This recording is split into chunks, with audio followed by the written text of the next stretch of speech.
Hello there, Maverick Traders. This is Rob, and this is a Thanksgiving edition of the Trading Room, so let's jump into it. Before we get into the markets, I am very happy to announce that our Maverick Trading Summit is going to be April 26th and 27th of next year. Now, for those of you that are fairly new to Maverick, this is something we've been doing every year since like 2009. And we were doing it yearly, and we held it in Vegas, we held it in New York, we've held it in Chicago. And in 2020, we were supposed to go to Chicago Board of Options Exchange, and we all know what happened in the spring of 2020. Good old COVID. So we had to cancel it that year. And then the next year, I know it's hard to remember, but there was another strain, the Omicron virus was there, so we canceled it again in 2021. We held it in 2022 in Las Vegas, and then 2023 inflation was going nuts, and so we decided not to have it. Same with last year. We are very happy to say our summits are back on. You can just count on them being the last week of April or the first week of May. Those are the two dates we've chosen. It's going to be at the Luxor Hotel and Casino on the Strip. We wanted to get out the dates quickly so you could put it on your calendar. We will be sending out more details to come, so put it down on your calendar and we will be in contact with you. All right, let's talk about the market. Last week, guess what? We had a bounce. We had a big pullback after the election run, and the question was, were we going to bounce? And we bounced. We tested the support point and the 20-day moving average and successfully bounced off that. Bitcoin was really the story of this week, racing all the way up to 100,000. I believe on Friday we closing somewhere around 99,300. There is no doubt in my mind that we will probably break 100,000 this weekend. I have been trading now for 27 years, and I've seen lots of milestones. I remember the first time the S&P went over 1,000. I remember the first time that the Dow Jones went over 10,000. I remember the first time Apple got to a $1 trillion market cap. During all of these times, it becomes a story. In this story, it seems like everyone gets behind and they're all cheering and they're all participating because they want to see this milestone get hit. Once the milestone gets hit, there's a surge of activity, and we call that a blow off top. And typically, once the milestone is reached, there's a little bit of a run after, but then usually you get a fairly deep pullback from that milestone. I think that's likely what's going to happen with Bitcoin. I could see us hitting 100,000, maybe running up to 102, 103, 104,000, and then having a pullback. Now, look, I've got a pullback to about 93,000 as the next support. I think that's a pretty decent time to take a look at a new long here on Bitcoin. But again, if you aren't interested in crypto, then just move on and just keep doing your thing. We also got earnings from NVIDIA this week. Big earnings report. They beat all the numbers. Good news. But look, NVIDIA is a very high price stock, and it was priced to perfection. And what happened is they delivered perfection, and so it was already priced.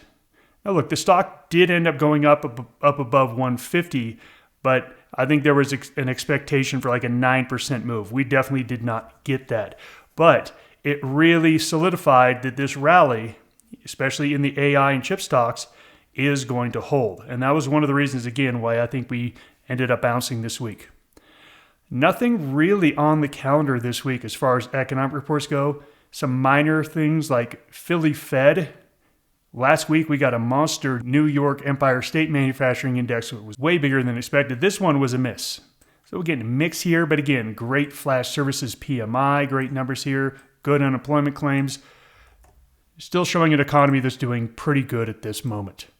All right, let's jump into the charts and into the numbers. Last week, Dow up about 2%, S&P up about 1 2/3, Q's up almost 2%. Look at that Russell, 4.5%, but it had a really big pullback from the election surge. And then these numbers, these are the most impressive numbers. Look, oil will go up and down 5 or 6% a week, but gold doesn't. That's a huge move from gold from a pretty big pullback from all-time highs. So the gold market is back in. As you can see, everything participated last week to the upside. Let's look in at the S&P chart. Now, I'm going to spend a little bit more time on this than I usually do because I made a video on Tuesday on this candle right here. And a lot of times our traders don't watch all of our daily videos, which is perfectly fine. But on Tuesday, I came out and I said, okay, my opinion was, and if you listen to the trading room from last week, I said we had a lot of momentum, and I thought that we were going to break this level and trade down to the 50-day moving average because the NASDAQ had already broken it. And I was pretty confident about that, and that's how it looked. On Monday, we opened up, and again, this Monday candle was a nothing candle, whatever. That's nothing. I was still bearish, and you can see at one point on Tuesday, it looked like we were going to break down. And I'm like thinking, hey, I'm totally smart. What a great call. And then by the end of the day, you can see that we had reversed. And so on that Tuesday, I came out and I said, I'm still bearish. I still think we're going to go down to the 50. But this is a confirmation of a bull pullback. So I have to get rid of my opinion. My opinion that we are going to see a little bit more bearishness. And I talked about how as a young trader, that was impossible for me to do. How I would cling to my opinion because I wanted to be smart. I wanted that ego to be like, oh, hey, you called it. What a great call. The ability to throw away your deeply held belief. And again, I'm using deeply held belief in some air quotes. As a trader, I have no deeply held beliefs. My only bias is to be on the right side. That wasn't always the case. My biggest bias was I wanted to be right intellectually. On Tuesday, I said, you know what? I have to admit that this is a bull pullback and you have to get long. So I got long. I got more long. And at one point on Wednesday, take a look at the low of that candle. That was a big fat red candle. And I remember thinking I know I should trust the charts, but I shouldn't. Should I have gone with my gut? And look, I've been doing this for 27 years now, so I'm past that. But this is what you would feel as a younger trader. And a candle like this would really challenge you until the end of the day you realize, oh, it recovered up to its high. The next day it gaps up, falls apart, completely falls apart. And at one point is a big fat red candle. You could have doubted. You could have doubted the technicals there on Thursday afternoon. And you know what? By the end of the day, it had recovered. And then this candle Friday, we opened up and we closed at the highs. This is the reality of trading. And I remember as a young trader, a week like this would have absolutely run me in circles. Now it's like, okay, yes, I'm still bearish, but I need to get bullish because this is what the technicals tell me. So the technicals are saying bullish. And they were tested several times this week. And yet by the end of the week, it looks like if you just went on vacation on Monday, came back on Friday, you'd say, oh, it was an up week, not a big deal. It was definitely a struggle this week. Taking a look at the NASDAQ, this is where we were last week. I said, hey, we already broke. We're going down to this 50. Again, on Tuesday, I had to admit I was wrong. Take a look at these candles. All these candles were nasty, red, ugly candles at one point. The NASDAQ doesn't look as good as the S&P. I definitely will say that. But you can see we are getting a bounce here off this low. And if we look at the heat map, you can see that everything participated. And this is what I really want to talk about this week is that everything participated except for Amazon and Google. And that was because they've got some antitrust stuff that was announced this week. But this is one of the broadest base rallies I've ever seen for a week. Every single sector was up, and every single sector was up solidly. So let's talk about this week. We are going into a holiday week. And you're going to hear me talk about this at the end of every year. We've got Thanksgiving week, we have Christmas week, and we have New Year's week. This Thanksgiving week has the highest amount of bullish closes for the week. I want to say it's somewhere around 71% of the time that the stock market closes up on Thanksgiving week.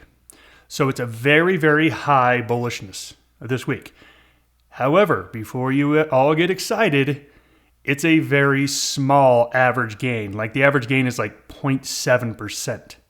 So don't get all excited thinking this is a slam dunk, because if it comes out, as the numbers say, the averages say, this is going to be a mildly bullish week. That's it. Just a mildly bullish week. This is what you should expect this week, mild bullishness. The markets are closed on Thursday.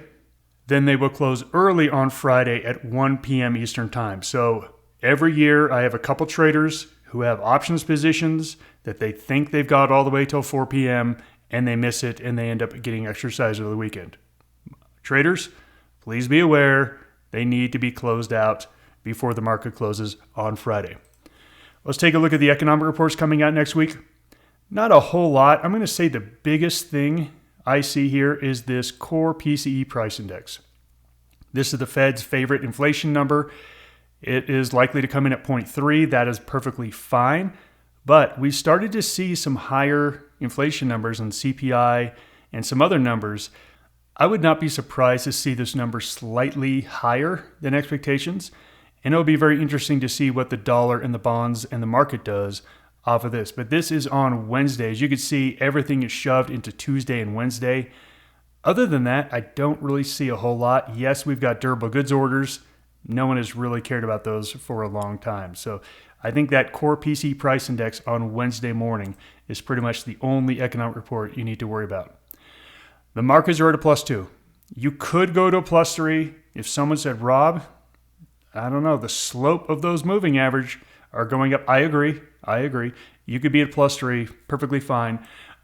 I'm going to be at a +3 when we break through old resistance. So again, this is a very strong market. Whether you're +2 or +3, it doesn't really matter. And I've got a +1 for the week just because of the averages.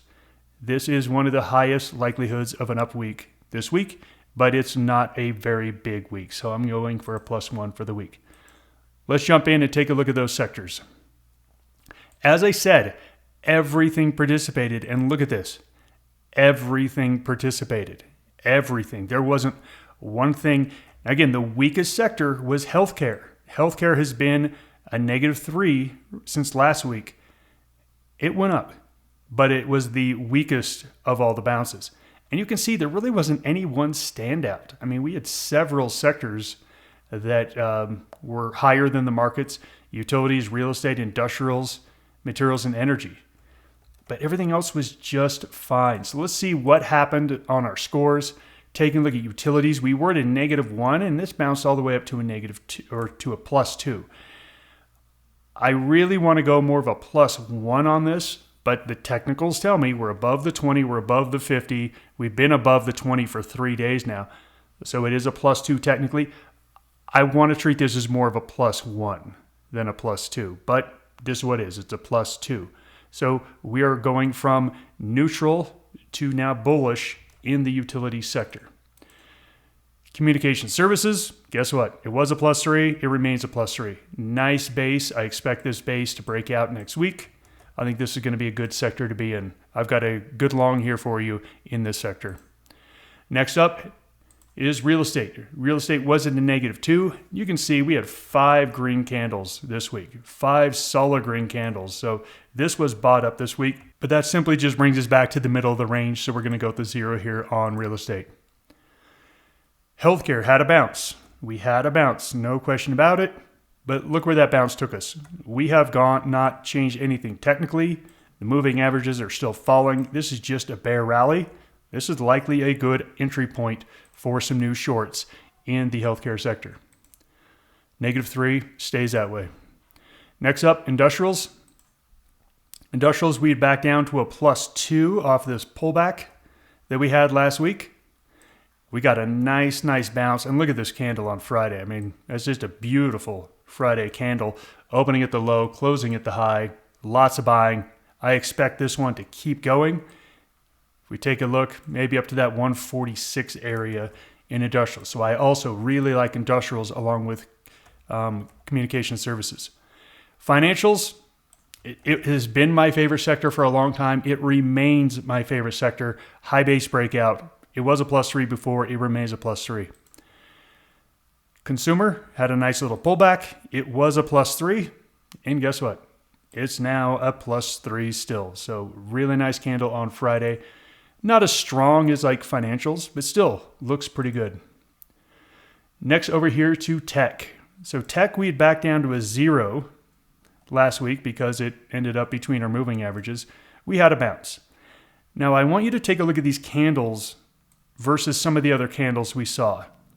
It's just not as strong. And yes, we are above the 20, but we've only cleared out of it. I mean, at one point we were below the 20 yesterday on Thursday. So for me, I'm going to a +1 on tech. If it can show me a little bit more strength, maybe I'll go up to a +2, but to me, this is a +1 in tech. In materials. Materials were at a -2 last week. We bounced back right to the mid-range of the moving averages, but we're still more negative than positive. But again, big bounce, big candles, buying it from the lows up to the highs. So we're going to 0 on this one. And then energy. Energy kept cranking. This is now also on par with how strong financials are. This is a great sector. These things, this is just marching up and marching up. And then we got this little pop in oil this week, and it kept marching up. Remember, last week, oil was down, the sector was up. And I said, that's very bullish for the sector. Today, or this week, oil up, the sector still up. Beautiful, beautiful +3 on this. So this is where we were last week. And we talked about there was the haves and the have-nots. We had 5 sectors showing strength, 5 showing weakness. Well, energy and industrials are joining the +3s. So now we have 5 sectors that are the strongest score we can give them. 4 of the sectors improved. So utilities goes to a +2, tech goes to +1, materials and real estate is 0, and healthcare is still remaining at a -3. So that's going to affect where we put our trades. We had 3 trades roll off. We had trades in utilities, financials, and industrials roll off. So we are going to need to replace those trades. We are at a +2 on our score. So that tells us these are our trade slots. That means we are able to make one of the most aggressive trade you could possibly make at +3. 4 at +2, which is a moderately aggressive trade. You can make 4 +1s, which is a mildly aggressive bullish trade, and then 3, 2, 1 on the sideways and the bearish ones. So we had some bullishness to put back on. We had some of our bullish trades roll off, which ended up pretty nicely. So we're just simply going to be adding on some bulls. Since utilities has turned around, we're going to do a +1 mild bull in utilities. We like comm services. I really debated going with the +3, but again, I'm going to go with the +2 on this one, but I do have a trade that you can go +3 on. Industrials, we're going to go mildly bullish, and financials. We had a nice trade in Berkshire Hathaway B that ended up at a max gain. Let's go ahead and replace that with another strong stock in what is my favorite sector at the moment. Energy is my second favorite sector, but we've already got a trade working in that sector. So let's go ahead and look into some of those trades and get in some entry points. All right, utilities first. All right, this is a stock called GEV, GE Verona. This is a spin-off of GE as it spun its divisions out. And this is alternative energy. And you can see it has been going up and up and up and up. Now here we are up to $350 a share. And we've got this high base pullback working. Okay, whatever it is, it's sitting here. 350 is some resistance. And you can see it broke out yesterday, but then fell. And then today it was challenged at one point at the low, and then it recovered back up to its high. The more it knocks on that 350, the more likely it is to break out. So look, you can decide, do you want to do a +1? That's what I've allocated utilities for. So I'm going to do a 345, 350 bull call spread. That is a pretty wimpy trade. I mean, we're looking to play that much of this whole chart. That's it. As long as it's above 350, it's a max gain. If you want to be a little bit more bullish, go out one more week and do the 350, 360 bull call spread. And you can see there is plenty of upside on this one. This 350 to 360, you're not really asking for all that much. I mean, this is what is this going to be? Maybe a 3% move over the next 3 weeks on a stock that's really on fire at the moment. So GEV bullish in utilities. Comm services. This is sector. If you want to be +3, be +3. I think it's perfectly fine. I looked around and Disney was the one that popped up. And look, Disney has been kind of in the penalty box lately, but since this earnings report that they had back on the 16th, you can see nice jump off that earnings. And here's what I love the most about this. We do have a ascending triangle pattern, but I love the fact that every candle is a green candle. Even when it gaps down, it's a green candle. When it gaps up, it's a green candle. It's just telling you that the people are out there buying it. I don't see any reason why this doesn't break out. We do have some massive resistance around the 120, 122 area from about 8 months ago. So I don't want to go any past that 120 area. So this is what I'm looking at. If you want to do a +1, pretty wimpy, that's just a 112, 115. I'm doing the +2, I'm doing 115 to 120. So basically saying, hey, I think it's going to run up to 120, and I'm going out to December 13th for the expiration. Lots of other stuff you can look at in this sector.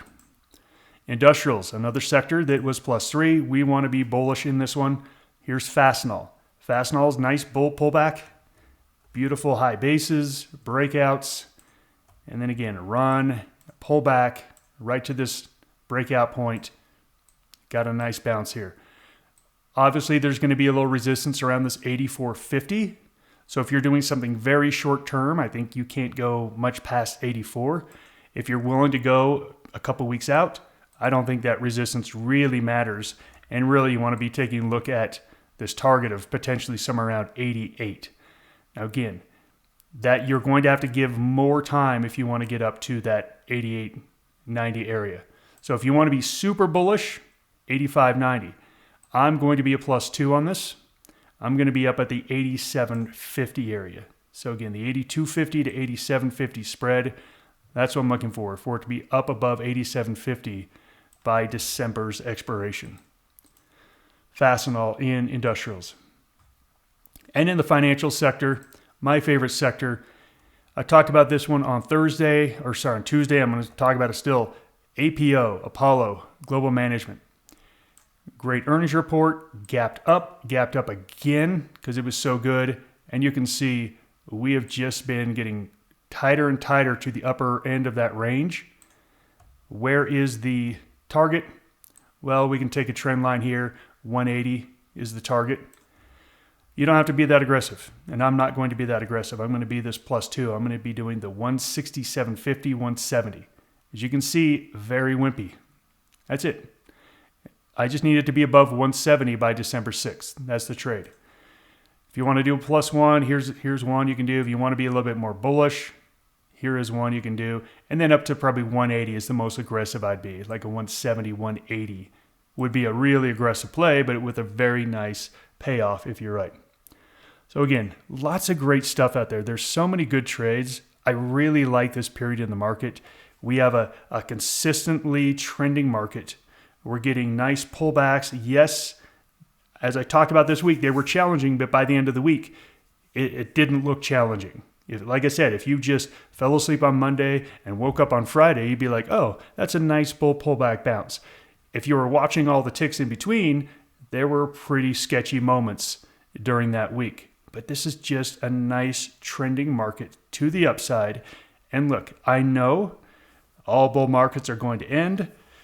We don't know when that is going to happen, so we are going to rely on the technicals to determine when that is. We're not going to determine it. If you don't like the results of the election and you're looking for a reason to be bearish, you can, but just use that reason to be technicals. When it breaks below the 50 period moving average, then you have my permission to be more bearish. Until then, just enjoy it. You may not have enjoyed the election results. Maybe you love the election results. Again, I don't care. Who your political party is totally meaningless to what I want in my traders. I don't care what political side you're on. I want you to be on the right side of the trade. I don't care. Enjoy the ride up. It will end at some point, and when that happens, we'll go short and we'll enjoy the ride down. Just again, your allegiance is to yourself and your trading, not to any political party or bias. All right, let's wrap this up. Every year we do take the Thanksgiving week off. Now let me explain what I mean by off. We will not be doing any daily videos or Yeah, we will not be doing any daily videos, and we're cutting back substantially on any coaching sessions we have this week.